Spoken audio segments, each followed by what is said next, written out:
It is beef rib day. What we're going to do here is we're going to prep our slab of ribs. This is a big slab of beef short ribs to get locally here. Really expensive right now, $13.99 a pound. These are normally $10.99 a pound, so this probably cost me about $18 more than they normally do. What we're going to do here is we're going to go through, trim these down, get them all seasoned up, and get them ready to sit overnight in the fridge, and then tomorrow they're going on the smoker for the day. Equipment we use for this. Gotta have our knives. This guy is going to be our good trim. This guy will be used tomorrow when we go to cut these up, but for now, that's it. Okay. Go with a little bit of accent, which is some umami, basically MSG, little flavor enhancer. This stuff I use as the bottom layer, and I think it really, really helps. Normally I go with a mix of 3 different rubs. Today I'm just going to go basic. I've been wanting to try this brisket rub by itself on a rack of ribs, and so today I'm going to do that. It's mostly just some very coarse salt, pepper, and garlic. We'll get that going. And of course some gloves. I wear this one under here. It's a cut glove, so if I slip with the knife, it doesn't impale me. And some other gloves here. Let's get ready to prep. At the cow where ribs can come from. These are what are called plate ribs.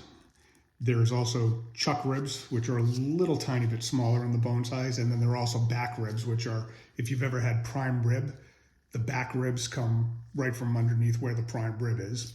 These ones I like because these are huge bones. You can see there's 1, 2, 3 huge bones right there. Pretty wide, right about that.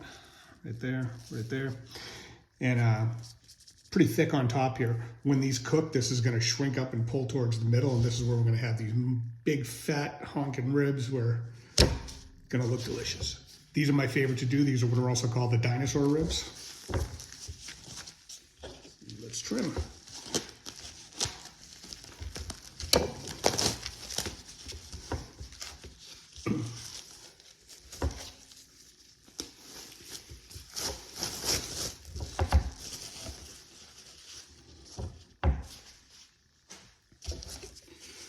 The back of these don't really need too much work to be done on them. Sometimes they come with a membrane on here that a lot of people like to pull off.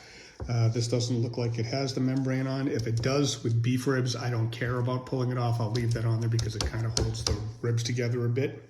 So there's not a whole lot we need to do on the back side here, just others. Sometimes I look through if there's some things hanging off or some little deformities or whatnot, you know, stuff like this guy right here. I'll cut this off just to make it a little more of an even surface. You can see this is really thick and got a lot of good marbling, which is the fat that's in between the meat right here. It's gonna be a really good cut. The top section, this is where I do most of the trimming. You can see in here, there's some what's called silver skin, and that doesn't really render down very well and makes it kind of a little bit tougher. So you always wanna definitely trim off where there's any silver skin. I also trim off most of the fat, even if there's no silver skin under there, because I like the rub to be directly on the meat. A little bit of fat on here is not going to hurt anything. It will render down over the course of a cook, which will be probably 8 hours or so. But to me, I like pulling the fat off. There's enough intermuscular fat to keep it moist and keep it tasting delicious. And to me, I'd rather have the rub directly on the meat, let it penetrate on down and get on in there and add a lot more flavor to it. If this was a brisket, we'd be leaving a lot of the fat on the top of it, probably about 1/4 of an inch worth. But again, on the beef ribs, I like to pull it all the way off. This is not a very exciting process.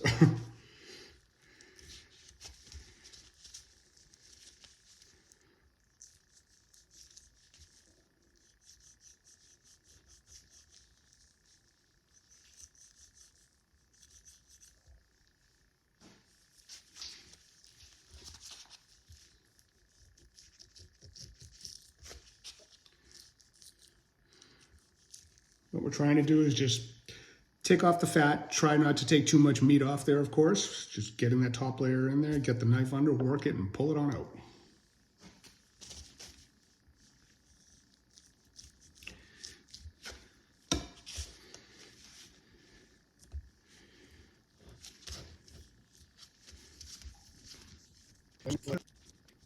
Helps to have a really good sharp knife. It also helps to do this while it's cold. While it's cold, fresh out of the refrigerator, the fat is a little easier to work with. Once it starts warming up, it gets a little slipperier and a little harder to work with. Much easier to do this right out of the fridge. Some people even take it and stick it in the freezer for a half hour.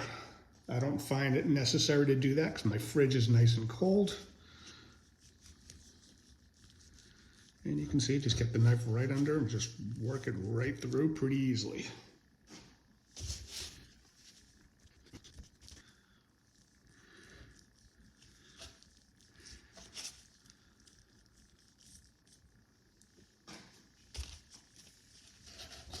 This one's actually separating a little more than it usually does. I don't usually have this issue. They must have cut into it when they were processing it.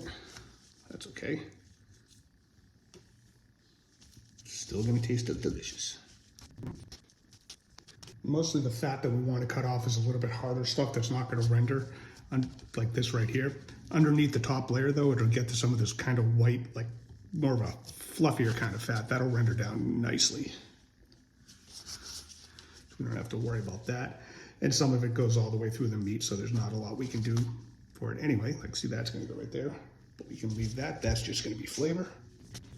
You can see the difference in color right here between this hard stuff on the top and how it's a little whiter and a little pillowier, if that's a word, underneath there.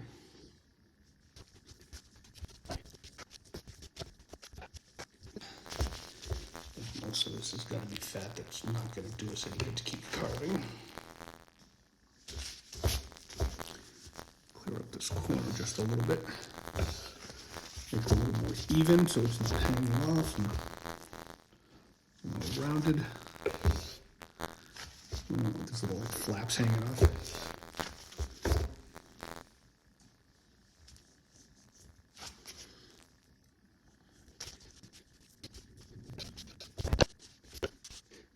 Alright, that's looking pretty good to me.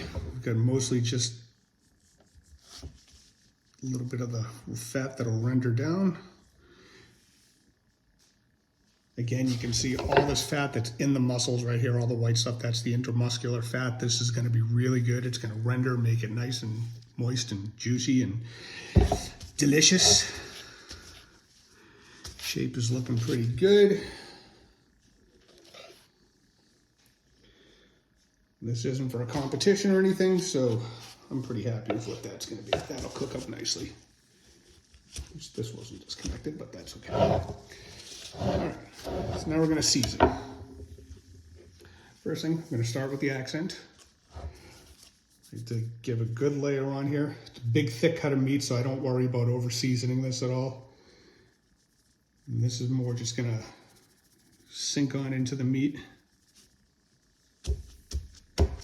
Break it down, tenderize it, bring out the flavor a little more. Always want to get the sides.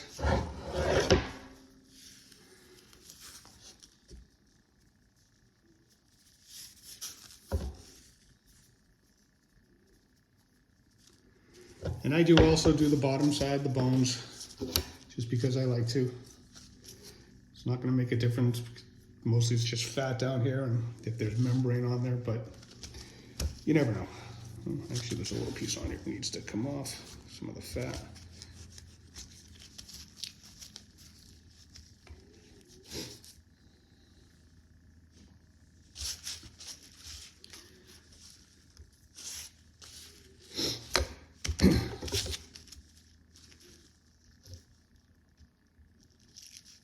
I guess that membrane is on here.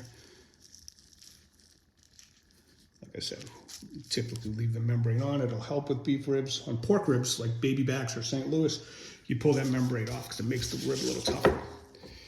Here, not going to do anything. And again, seasoning on the backside, probably not going to do a whole lot, but I like to do it anyway. It's not going to get through that membrane, not going to get through that fat. That's all right. Okay. We're going with the Texas brisket rub. This is basically salt and pepper, a little bit of garlic, a little bit of other spices and stuff. It's also a very coarse seasoning. And when doing like long cooks, briskets, and these kind of ribs that are going to go for many hours, it'll make a really nice bark on the end.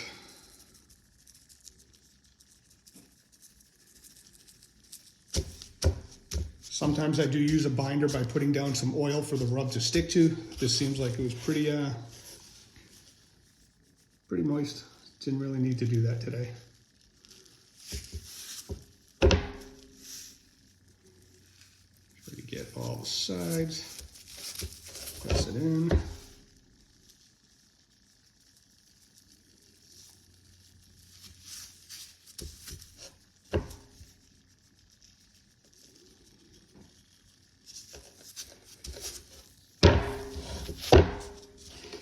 And again, I go pretty heavy with it because big cut of meat that's going to be going for a long time, it can take it.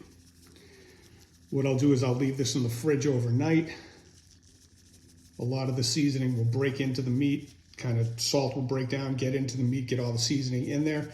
In the morning, if it looks like there's any, little bare spots or anything like that, I'll come back and add just a little bit more before throwing it on the smoker. But for now, I think that looks good.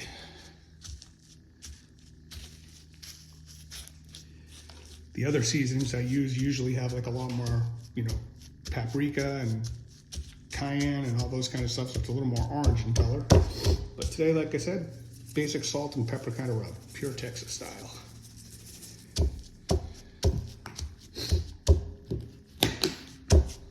Okay. I'll take it, put it on my rack like this, and that's just going to go right in the fridge. Okay, time to go in the fridge. I leave it uncovered when I go in the fridge. Want to make sure it doesn't touch anything though, because we don't want to contaminate the meat. Slide that right in there. All good. And we'll see this again in the morning. By the way, just to show you guys, I have quite a bit of stuff to choose from in here. I have just a few too many seasonings and whatnot. These are my typical go-tos. What I usually do with ribs is do a layer of this AP, which is basically salt, pepper, garlic. Then on top of that, I do a layer of this guy, which is a beef rub. Then on top of that, for a little texture, the steak rub, which again, mostly the same kind of seasonings, but a little more coarse. Those go on top, and those are pretty damn good. Also, this guy, he's really good. There's a million good ones in here. When I'm cooking steaks, this one's my all-time favorite. I do a little bit of the accent, and then I do this. Let them sit overnight. Fantastic stuff. Good morning. Okay, it is 5:30 in the morning, and we're getting ready to put the ribs on the smoker. I've currently got the smoker heating up, getting it to temperature to put it on. And while that's happening, I've got the ribs sitting out here, getting a little warmer from the fridge. Not much. Just don't want them to be ice cold when we stick them in there. The game plan today is that they're going to cook probably 8 to 10 hours. And 3 hours into the cook, we're going to make up a spray consisting of these ingredients here. And we'll start spraying them maybe every 45 minutes to an hour or so, starting at the 3 hour mark. What this will do is help keep the ribs a little, moist, keep the bark from drying out, and just kind of keep them going there. As you can see, I have a couple of smokers from which to choose from, but I'm going to do today's cook on the pellet grill, mainly because this is the easiest to get set up and running and using. For those of you not familiar with a pellet smoker, what these do is use pellets, which are a compressed wood, as the fuel source. These are the pellets here. These are essentially hardwood kind of compressed or sawdust compressed into these little pellets, and there's an auger inside the machine here, and inside what we have, we've got a temperature probe over here, and we're sensing the temperature that's inside. We have a set temperature that we'll put on the smoker itself, and the sensor monitors the internal temperature, has an auger that'll feed pellets into a little firebox underneath the pan here, light the wood on fire, get the smoke going, and keep the temperature that we want. We're going to be smoking pretty low. We want a low smoke temperature. We're going to be going at about 250 degrees today, and we're just waiting for it to get up to temperature. What we want to do is set it for 250.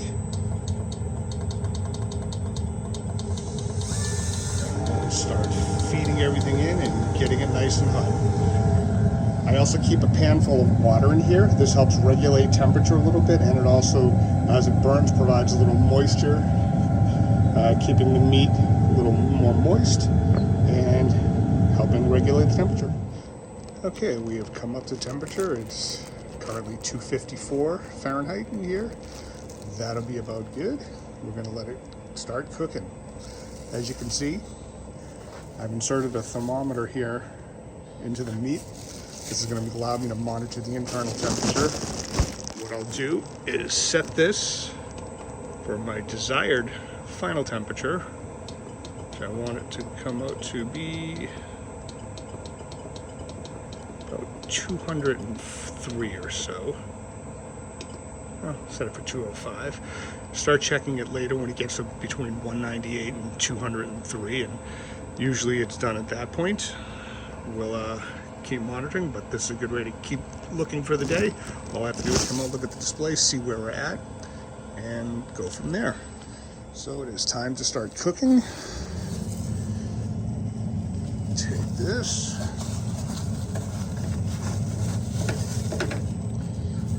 Put this on there. Right about there. Wish it good luck, and we'll see you in a few hours. We are now 3 hours in, and it's time to start spraying the ribs. So we're going to make our spray mixture. Pretty simple process here. I don't bother measuring it out. First, we're going to use 1 box of beef stock.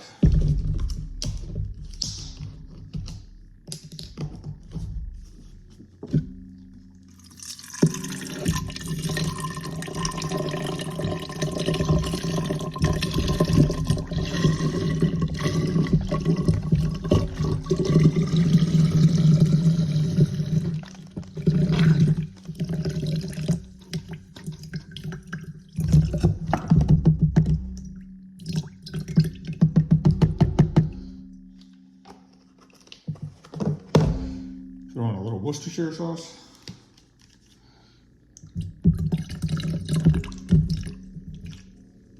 A little soy sauce.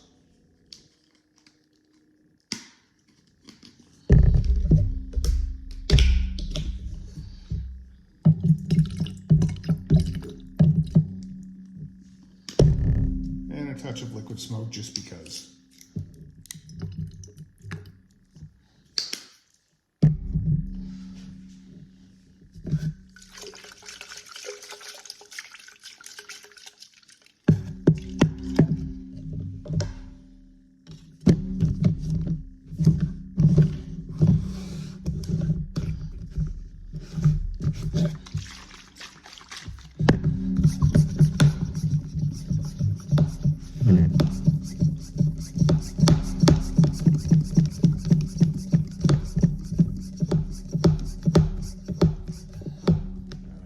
Go spray.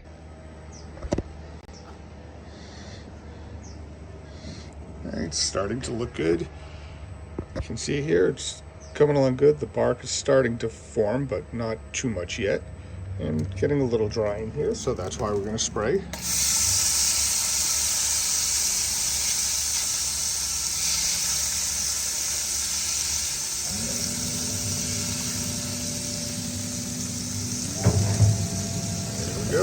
We'll come back in about 45 minutes to an hour.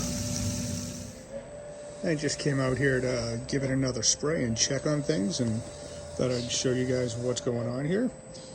As we can see, temperature is in the mid to high 160s. It's been that way for a while, which means we're probably in the stall process right now. What that means is it's typically when a lot of the fat and gelatins are breaking down and cooking into the meat and making it nice and tender and flavorful. We're going to check on the pellet levels, make sure we haven't used too much. Nope, so far so good. Go ahead, don't need to do anything there. I did already spray a second ago, but I wanted to show you. As you can see, look at that. It's starting to pull back off the bones, compress, getting a little thicker up there. And you can see how big these bones are in relation to my hands. Pretty damn big. It's looking good. The bark is coming in nicely, getting some nice color. That one spot where it was pulling apart when I was prepping it, you can see that starting to come there. I wish I kind of put some seasoning in there, but that's okay. But coming along and looking good. I also forgot to mention earlier what kind of pellets I'm using for this cook. Typically when I'm doing beef, I use this stuff. It's a Texas blend, which you can see a little mixture of some black oak, some hickory, and some mesquite. Tends to be a nice little combination of pellets there, and makes it taste really good. Works perfectly for beef. Depending on what I'm cooking, could use other stuff. I got some cherry over here. I have some apple. Got some hickory with some charcoal mixed into it. All kinds of stuff here, but this one's my favorite when I'm doing beef. We're now over 180 degrees. Looks like the stall has stopped. And I believe it's going to be time to wrap these in paper to keep it from getting any warm. Bark is looking fantastic. It's got a good color to it. Got a nice little crust, looking good. So I think I'm going to take this off, wrap it, and then put it back on. Okay, so as you can see, we've got some butcher paper that we're going to wrap this in. This is unwaxed, unscented paper that can go in the smoker with no problem. What this is going to do is help protect the meat, keep the bark from kind of drying out and getting really, really crunchy, and keep it the way we want. We've got it at a good color right now. Going to give it one more spray. And I'm also going to spray the paper.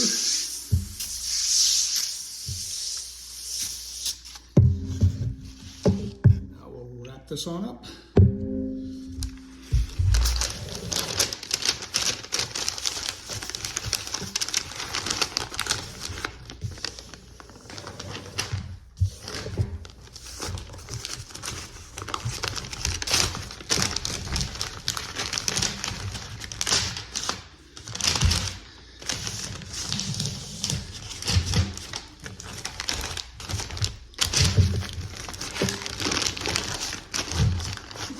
Try to keep it nice and tight.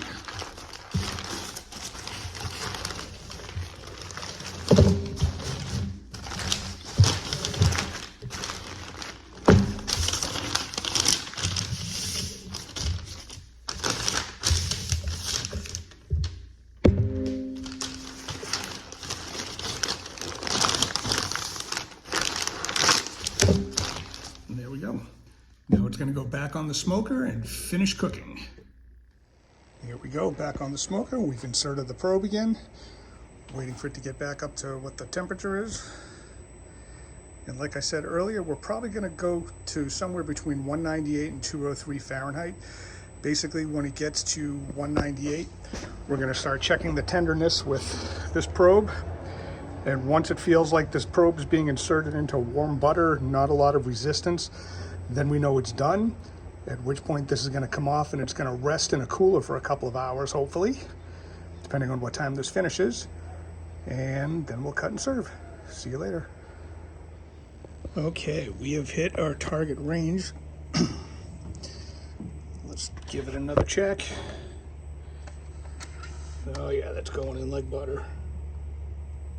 203.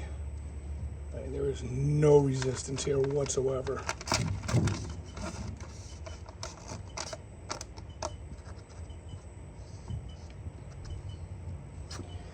Yep, I'm gonna call it done.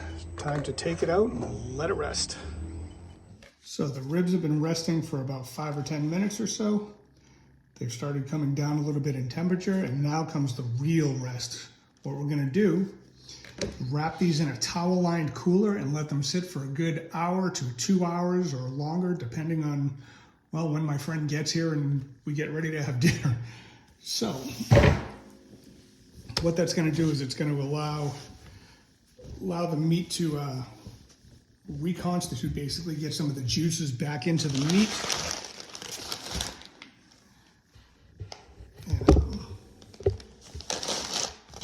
This is what the secret is. Always rest meat, whether it's being smoked or grilled, even if you're just cooking steaks. When it comes out, let it rest for a good 10 minutes or so, at least. Okay.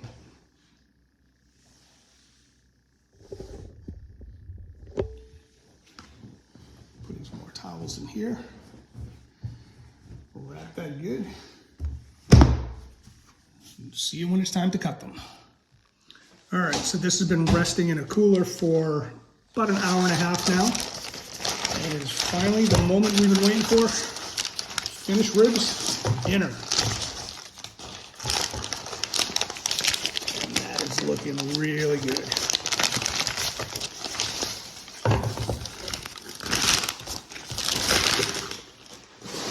It's my favorite part of any cook right here. Looking good. I think they're done perfectly. Normally, if you were buying these in a barbecue restaurant, they would cut these off one bone each and serve them like that. Only me and my friend here tonight, so we're not going to do that. I'm just going to take them off the bone and slice them up, and we can each eat them like that. But let's take a look and see how we came out.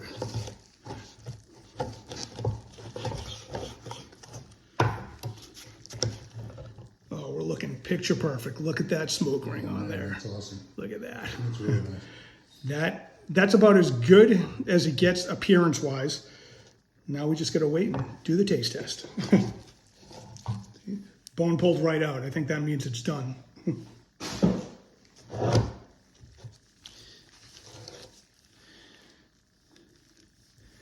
So I like to just cut these off into smaller strips, and then anybody that's over for dinner when we do this, just take what they want, take as much as they want, nothing goes to waste. Ooh, bone's all broken apart. Weird. Never had that happen before.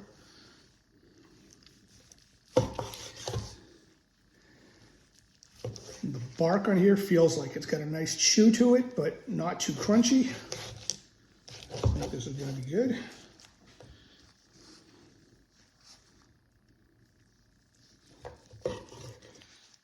I think we need to do the official taste test. Thank you. Cheers. Yep, that'll work. Yep. Really good. That's how I was hoping it would come out. That's good stuff.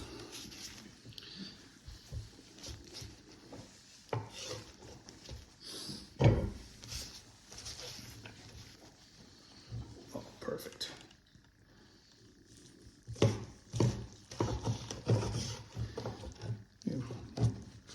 Imagine going to a restaurant and that's your meal. That's why we we cut it up here, because I can eat a lot. I cannot eat that much.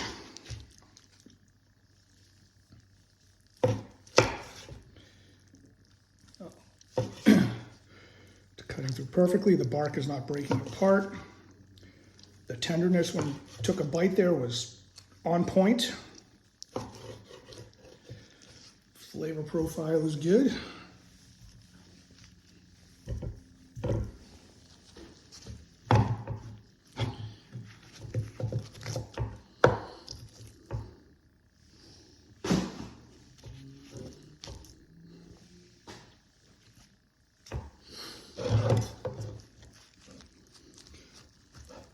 Love that it's just popping right off the bone. Oh.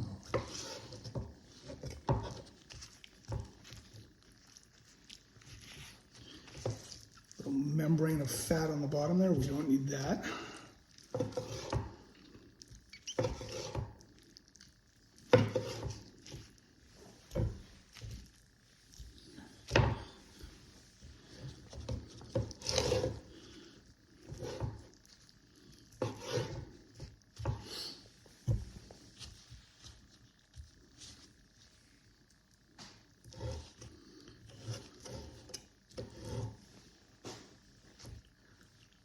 Oops, that fell in my mouth.